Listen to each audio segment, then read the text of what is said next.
Okay, we'll chant Sanskrit and translation together. Which page did you say? Page number 579. Okay, here we go.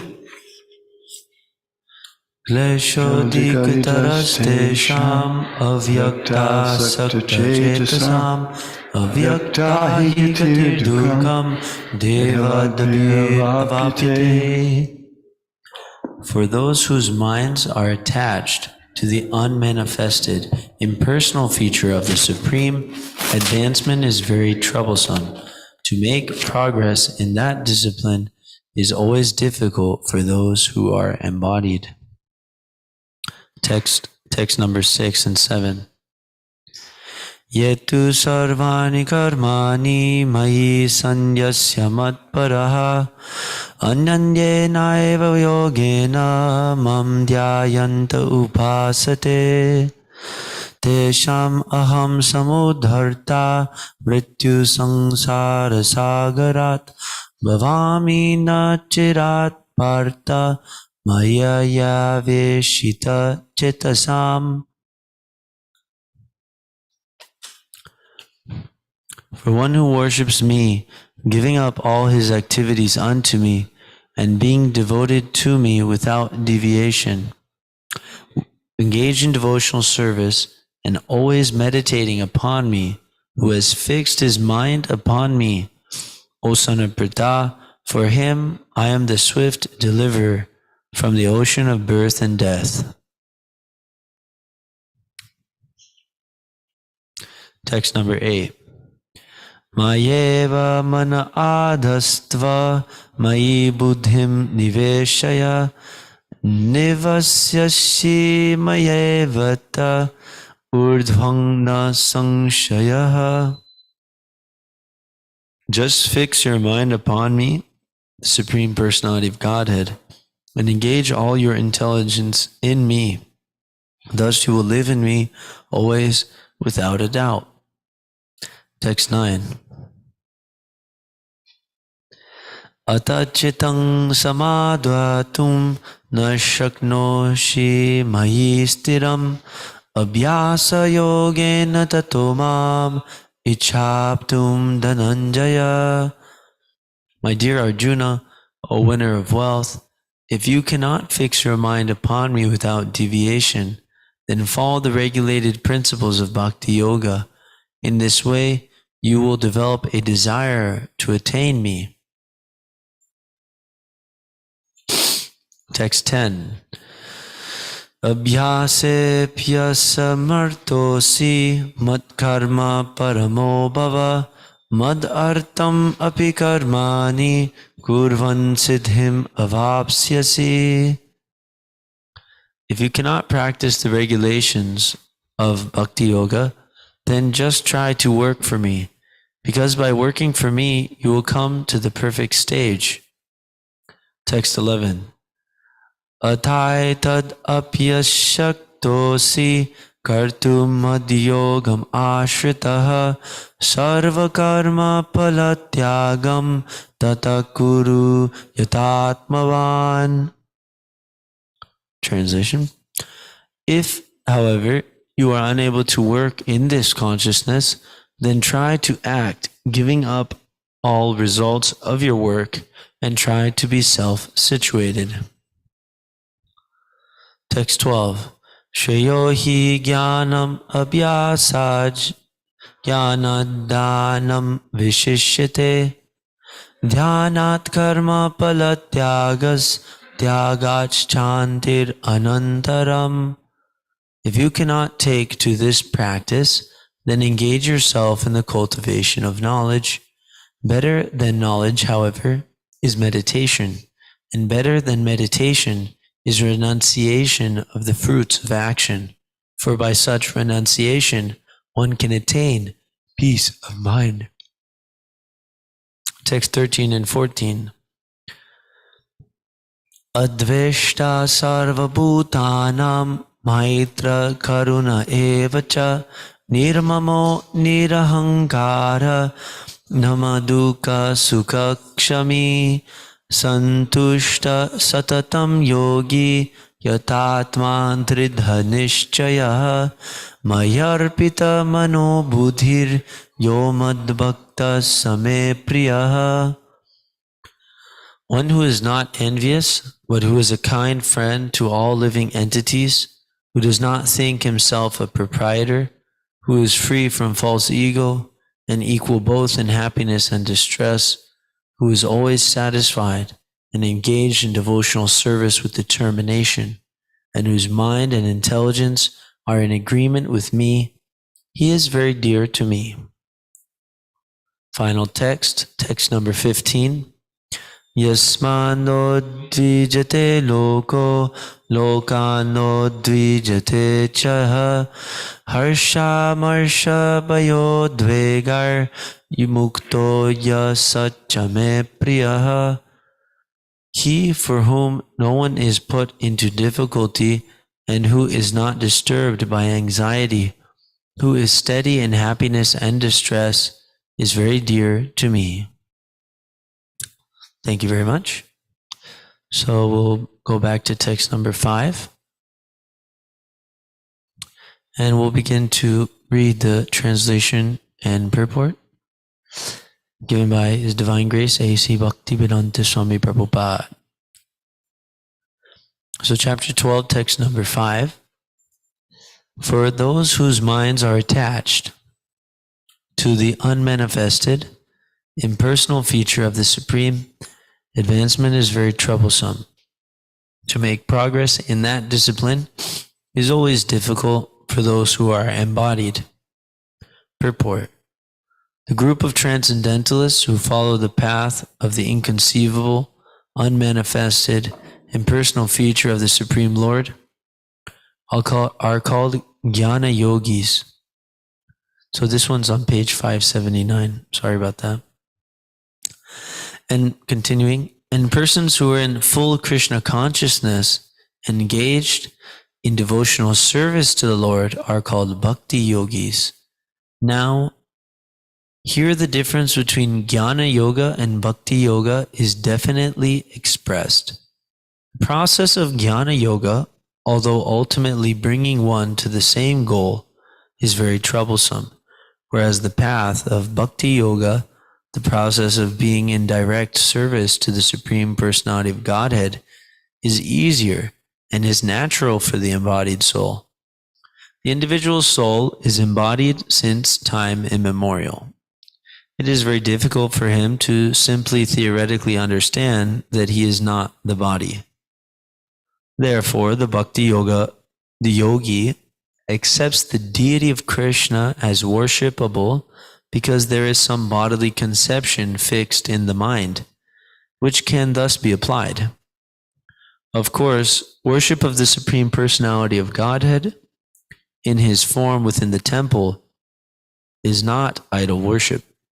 There is evidence in the Vedic literature that worship may be saguna and nirguna, of the Supreme possessing or not possessing attributes. Worship of the deity in the temple is saguna worship, for the Lord is represented by material qualities. But the form of the Lord, though represented by material qualities such as stone, wood, or oil paint, is not actually material. That is the absolute nature of the Supreme Lord. A crude example may be given here. We may find some mailboxes on the street, and if we post our letters in those boxes, they will naturally go to their destination without difficulty. But any old box or an imitation, which we may find somewhere, which is not authorized by the post office, will not do the work. Similarly, God has an authorized representation in the deity form, which is called Archa Vigraha. This Archa Vigraha is an incarnation of the Supreme Lord. God will accept service through that form. The Lord is omnipotent and all-powerful. Therefore, by his incarnation as Archa Vigraha, he can accept the services of the devotee just to make it convenient for the man in conditioned life. So, for a devotee, there is no difficulty in approaching the Supreme immediately and directly. But for those who are following the impersonal way to spiritual realization, the path is difficult.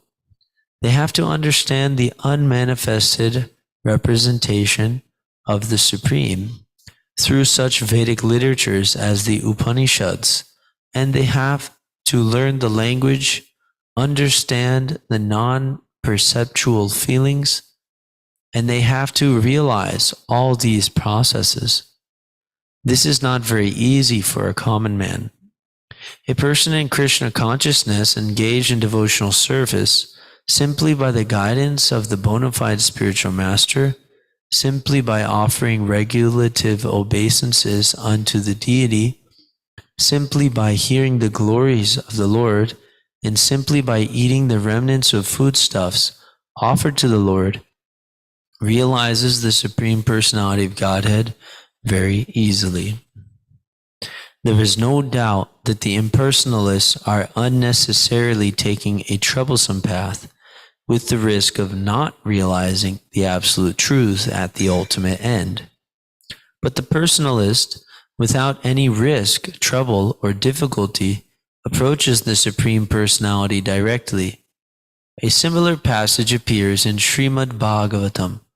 It is stated there that if one has to ultimately surrender unto the Supreme Personality of Godhead, this surrendering process is called bhakti, but instead takes the trouble to understand what is Brahman and what is not Brahman, and spends his whole life in that way, the result is simply troublesome. Therefore, it is advised here that one should not take up this troublesome path of self-realization, because there is uncertainty in the ultimate result. A living entity is eternally an individual soul, and if he wants to merge into the spiritual whole, he may accomplish the realization of the eternal and knowledgeable aspects of his original nature, but the blissful portion is not realized. By the grace of some devotee, such a transcendentalist, highly learned in the process of jnana yoga, may come to the point of bhakti yoga or devotional service. At that time, long practice in impersonalism also becomes a source of trouble, because he cannot give up the idea. Therefore, an embodied soul is always in difficulty with the unmanifest, both at the time of practice and at the time of realization. Every living soul is partially independent, and one should know for certain that this unmanifested realization is against the nature of his spiritual blissful self. One should not take up this process. For every individual living entity, the process of Krishna consciousness, which entails full engagement in devotional service, is the best way. If one wants to ignore this devotional service, there is the danger of turning to atheism. Thus, this process of centering attention on the unmanifested, the inconceivable, which is beyond the approach of the senses, as already expressed in this verse, should never be encouraged at any time, especially in this age. It is not advised by Lord Krishna. So, this is something that more or less the preachers of the Krishna consciousness movement are quite familiar with, that many times we meet persons who they think of God as kind of a oneness or an energy. And this purport pretty much highlights that it's not very practical to worship something which you can't fix any form to. Prabhupada mentions in the purport that because we have some bodily conception fixed in the mind, it's very helpful for us to associate with the deity of Krishna, or the Archa Vigraha, the form of Krishna, which is actually an incarnation of God. This is very amazing. That God, he can take unlimited incarnations, and he does so just to help the neophyte devotees render some service to him from the platform that they are actually comfortable with. So when we come to the temple, we see, oh, there's the deity of Krishna. Of course, here, sometimes we explain to people that the deities that we have here are Lord Chaitanya, Lord Nityananda. So if you look at this picture, you can see that there's 5 personalities here at the front of the picture. And one is Lord Chaitanya, he wears gold. Another is Lord Nityananda, and he wears blue. Then you have Gadadhar Pandit, who wears red. And we have Advaita Acharya, or Bhakta Avatar, who is wearing a nice beard. And we have Srivas, or Srivasadi, and he's there with some kartals. So this is called Panchatattva.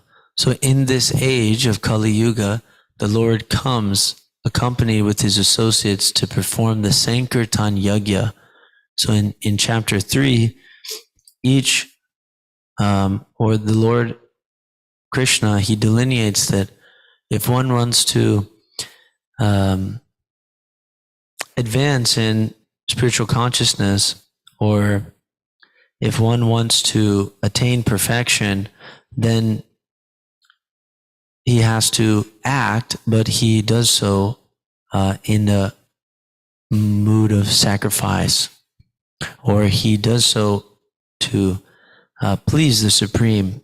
And so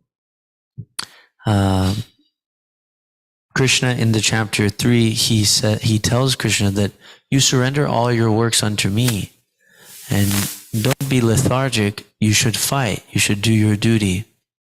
So Arjuna is actually a warrior. So when Krishna tells Arjuna to fight, he means literally, engage in the battlefield, but do it as a sacrifice to me, or for me. And in this Kali Yuga, or this present age, the Sankirtan Yagya is the prime method to please the Lord, or to sacrifice, make sacred our time and energy for the pleasure of the Lord. That's called Sankirtan Yagya. That means congregational chanting, glorification of God's holy names. And Lord Chaitanya, or Krishna himself, with his associates, come in this age, that means not more than 600 years ago, to show practically how that is done, how you chant the Lord's holy names constantly, how you actually spread the glories of the holy names, and you practice the principles of Bhagavad Gita and Srimad Bhagavatam in your daily life. So that's the mercy of Krishna. So that was all aside, but to mention that in the temple, in our temple now, we have Lord Chaitanya and Lord Nityananda. So this is one incarnation of Krishna, or actually, to be quite direct, Lord Chaitanya is Krishna himself. He's just covered, or he's in disguise. So sometimes we meet people and they come to the temple looking for Krishna, and sometimes we get an opportunity to explain to them that this is Krishna. He's that same Krishna. There's one song that was written by one of our acharyas, which is Bhaja Bhakata Vatsala Shri Gaura Hari, or Bhaja Bhakata Vatsala Shri Gaura Hari, Shri Gaura Hari Sohi Goshta Bihari, Nanda Yashomati Chita Hari. It's actually in Bengali, but this song means that just worship, Lord Chaitanya, who is the same Lord Krishna who sported in the cowherd pastures of Vraj 5,000 years ago.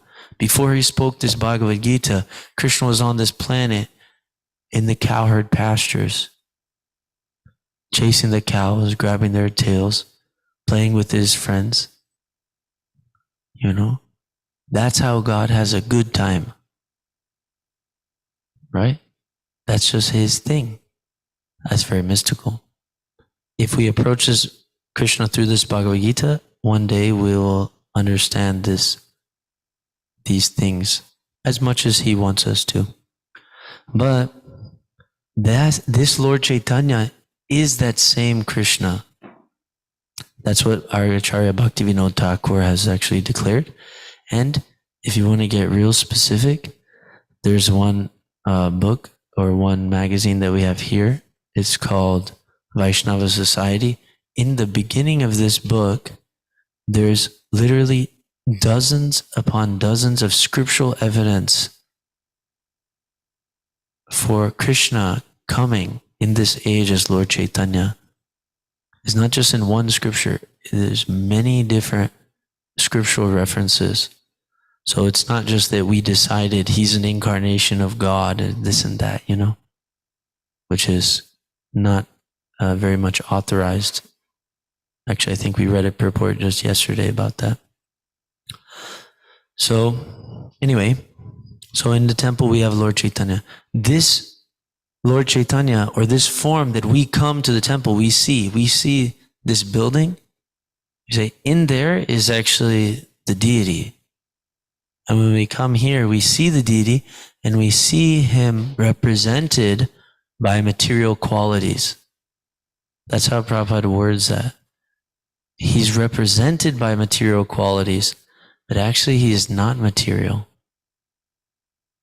We see stone, we see beautiful white marble, but actually that's God, that's a person. This is really far out. I mean, this is amazing. I mean, it's really amazing. So this is the Lord's mercy on us, because we don't have much personal relationship with the Lord, being in forgetfulness of him for so long. Just like Gio, okay, I know if I need something from Gio, then I can go and find him. And I know I found him when I see his body, right? I say, there's Gio, Or I hear his voice and say, okay, Gio's in that room over there. But that's because somehow I have some familiarity or some, personal association with, Gio's body. But with the Lord, we're in complete forgetfulness of him. So he comes in this Archa Vigraha, this form, to Archa incarnation, to help us learn to associate with him on a personal level again. This is very much in contrast with the impersonalists, which Prabhupada points out, that the impersonalists, they want to worship God as the unmanifested, no particular form. He's an impersonal energy. That means no relationships, no exchanges, no service like that. But this is very difficult and it's precarious. It's very difficult and it's precarious. And actually, this philosophy is dangerous. To think that the Supreme is impersonal is actually a dangerous philosophy, because we are persons. because we are persons, we actually don't want to stop being a person. So when I hear that the ultimate is actually impersonal or void or whatever, then actually in this lifetime, I get a philosophical impetus for just enjoying my senses without any care in the world. Because I'm thinking, later on, I'm going to merge into that oneness, which is God. But right now, I have this opportunity to enjoy on this material platform. So I better just enjoy.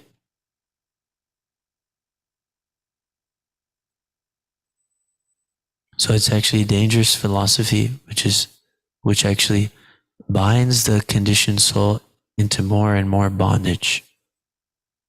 Whereas the personalist understands the Supreme Lord is actually an eternal, he's a supreme person and he has his own abode. That's my real home where I engage in eternal service to him in unlimited varieties, according to the pure desire of my very being. According to my pure desire, I serve him unlimitedly. And I experience the highest transcendental bliss in that service. So in this life, I should take divine austerities in order to achieve the position of devotional service that's stated by Rishabhadev in the 5th canto of Bhagavatam. So the personalist is always safe because he has shelter in personal service to the Lord. So he takes shelter of the 9 processes of devotional service. And the neophyte in particular is advised to always do that in association of the devotees and under the direct guidance of the bona fide spiritual master who has fully revived their personal relationship with Krishna. So those are just some comments on that. When we meet people who are attached to the impersonal, then we have a lot of things to share with them. But many of the people that are attached to the impersonal, they don't actually want to talk any philosophy. So many times you can just give them some nice flowers that were offered to Krishna, or give them the garland that was offered to Prabhupada, or give them some prasadam like that. And if they really want to figure out the truth, and they're really philosophical, then they should at least consider that, there's something in all these books that we've got. And we can let Prabhupada kind of tackle that philosophical, understanding. Because it won't be very easy to convince them that God isn't, just a oneness. Even for, Prabhupada mentions, even for the devotee or even for the transcendentalist who has actually achieved devotional service, still by many years or many lives of practice of the impersonal path, he becomes very much a stumbling block. He can't give the idea up that God is just an energy. So those are some comments. Are there any questions? Yes, David. Could you use the mic?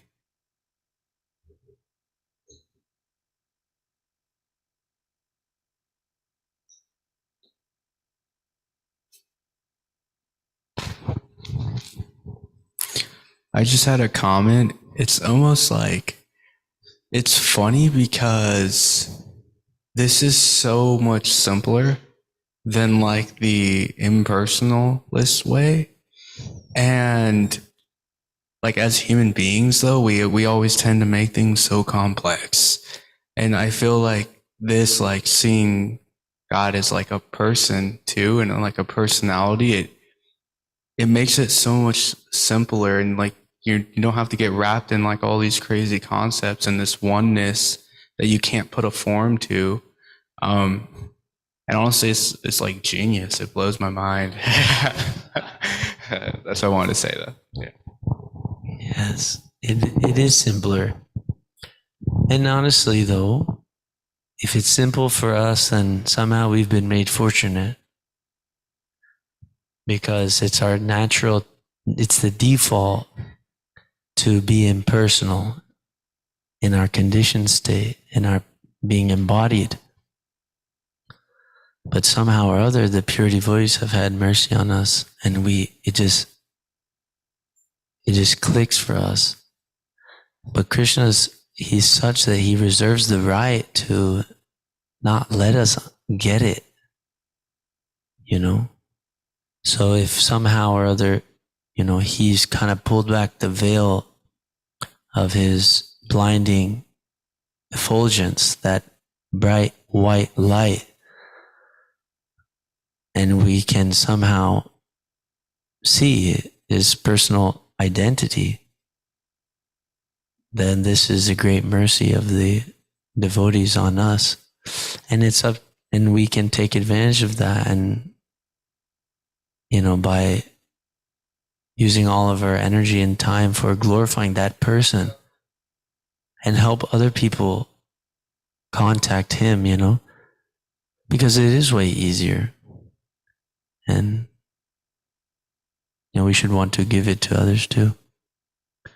Prabhu, the mic is just here behind. Thank you for the insight. It was very nice class. Some reflections, Prabhu, when you said this unmanifested form. Of course, people in India, not just India, when we say God, they said, yes, God is far out.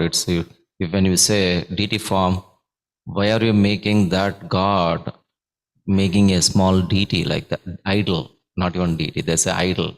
Don't limit them, God as a small idol. That's what the people say, which is that we don't have the knowledge of what exactly it is. It's very difficult to tell them. So that means even the Brahmavadis, right? Actually, can you define what Brahmavadis are? Who are they? Sure.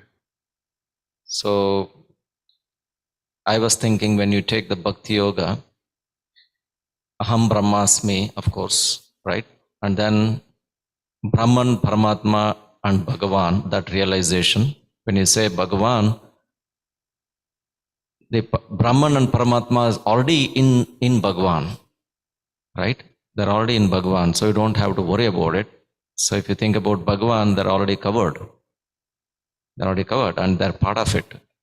So that spiritual sky effulgence, it's coming from Bhagavan only. And then that is in the heart as a Paramatma, of course, it's a part of Bhagavan. So it's from the Kshirodakashaya Vishnu, it's already a part of it. So you don't have to worry. It's part of everything. So then another one you said was Lord Chaitanya. So I was thinking about, what is that was? Krishna Varnam Tvisa Krishnam Sangopas Pangastra Parshadam Yagnai Sankirtanai Prayer Yajanti Sumedasaha. So in the especially in the age of Kali, Lord Chaitanya, Lord Krishna is non-different. Actually, Lord Chaitanya is non-different from Krishna. He is Krishna himself. And the people who are intelligent will take part in the Sankirtan movement. That way, they can serve the Lord Chaitanya. That means Lord Krishna, which is the most effective in the age of Kali. Even though we will think about deity worship, I am not qualified. Of course, the best qualification for us to just chant Hare Krishna is not different from Krishna. So, of course, it will take some time for us to realize and imbibe. We cannot say that, as 2 days ago, yesterday you were explaining, That Krishna, and if you say Krishna, Krishna is Krishna. If you say some other name, it's not really that. So I think it was nicely explained yesterday as well. So some reflections. Thank you. Thank you. Yeah, so thank you for quoting that nice verse. And yes, if we engage in direct service to the Supreme Lord Krishna, then the efforts that we make to realize the Supreme in the Brahman feature and the local or the oneness or the all-pervasive energy, and also the localized feature as the super soul will automatically be included. So there's a few devotees that had. Prabhu, maybe you can speak something for us. Hare Krishna. Sorry. Yeah, I was just thinking of a verse. It's a famous verse. I always usually quote it in some of my classes. But this verse that we read today, for those whose minds are attached to the unmanifested and personal feature of the Supreme, advancement is very troublesome. And to make progress in that discipline is always difficult for those who embody. So I was thinking about, this is in line with Rupa Goswami's formula for performing devotional service, in which he says, Anasaktasya vishayam yutarham upayunjatha nirbandha Krishna sambandhe yuktam vairagyam uchyate. So he recommends that instead of falsely renouncing things, just use everything in devotional service. That's actual real renunciation. But if you're attached to the idea that there's ultimately voidism, then you try to delete things and renounce things in a false way. But devotees, they just use everything in Krishna service. So it's very easy because they don't have to renounce anything. They can just use it in Krishna service properly. So I was thinking of that verse in regards to this text, because if we're attached to voidism, we try to falsely renounce, but devotees know how to use things in Krishna service. So it's easy for us, but for those on the other path where they have to give up desires and destroy themselves or anything like that, it's very, very difficult. Hare Krishna. Hare Krishna. So should we take any more, Prabhu? Shall we take any more comment or anything, or just end? I'm asking you, Prabhuji. I think Mataji had something and Radha was Tali. Did you have? Or you had, Prabhu?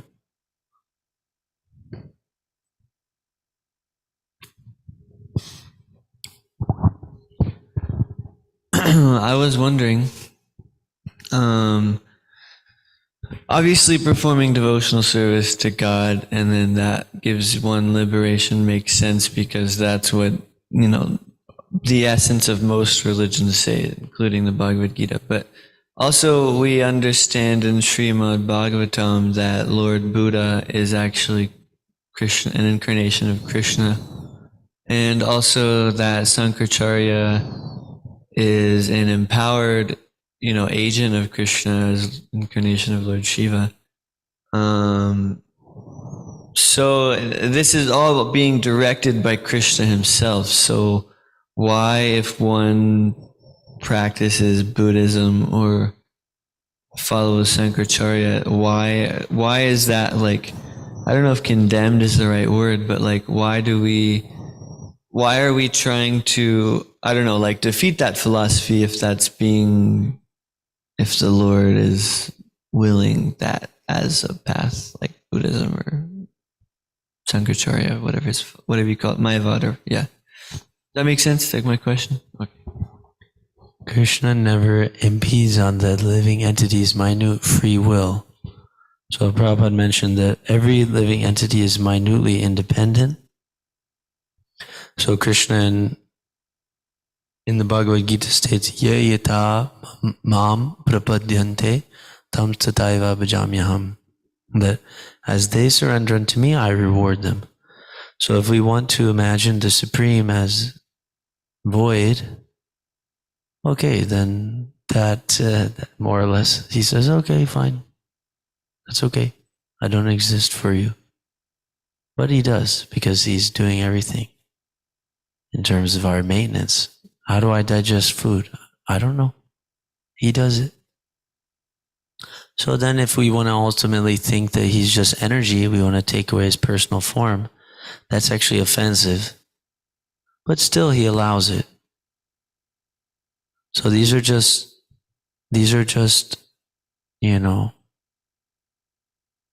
options. We personally, we want to do the best for others. So if we give them the full information, then they get the full opportunity. If they haven't heard about Krishna's personal nature, then we can give them. And if they want to try to tell us that Krishna is not a person, then we are like the police and we will find the thief. We won't let them get away with it, because how are you going to tell me Krishna is not a person? He's God. He's my Lord. He's my friend. He's my best friend. He's best friend to everyone. So that's that. Maybe we can talk about it after. Okay. Did you have Mataji? Sure.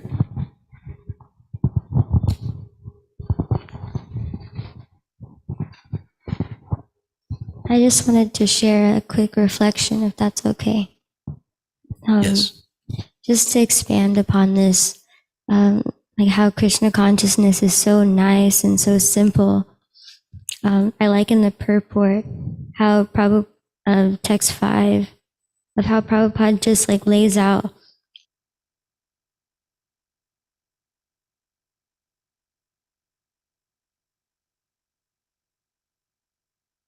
is so simple. And these few verses that we just read, he says, do this, just think of me, engage your mind in always thinking of me, and meditate on me. If you can't do that, then just try to work for me. And then he just keeps going. If you can't even do that, then,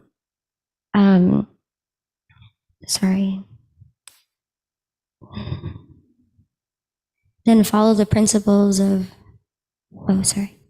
Yeah, I just appreciate these points. And also, he makes it so simple that he's laying out in these verses the character of a devotee who is devoted to him. So that's really nice too. So we can, study these and try to cultivate this character and really try to take to Krishna consciousness. Right, Krishna? Jai. Thank you. So, let us end, and we'll continue glorifying Krishna. Srimad Bhagavad Gita ki jai, Srila Prabhupada ki jai.